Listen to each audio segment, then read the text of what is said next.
امام مالک رحمۃ اللہ علیہ کو یہ خبر پہنچی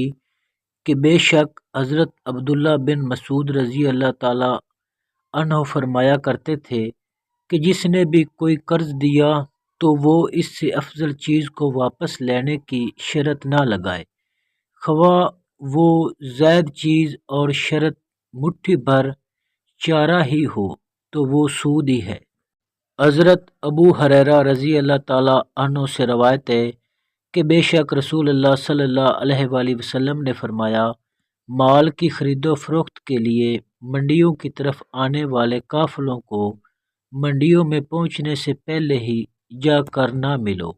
اور نہ کوئی شخص کسی کے بی پر بی کرے، اور نہ تم دھوکہ دینے کے لیے بولی چڑھاؤ، اور کوئی شہری کسی دیہاتی کے لیے مال نہ بیچے، اور نہ اونٹنیوں اور بکریوں کا دودھ بند کیا کرو، اس مقصد سے کہ بڑے بڑے تھن دیکھ کر ان کی قیمت زیادہ لگے۔ تو جس کسی نے اس دودھ کے ہوتے ہوئے جانور کو اس کے بعد خریدا تو وہ خریدار اس کا دودھ لینے کے بعد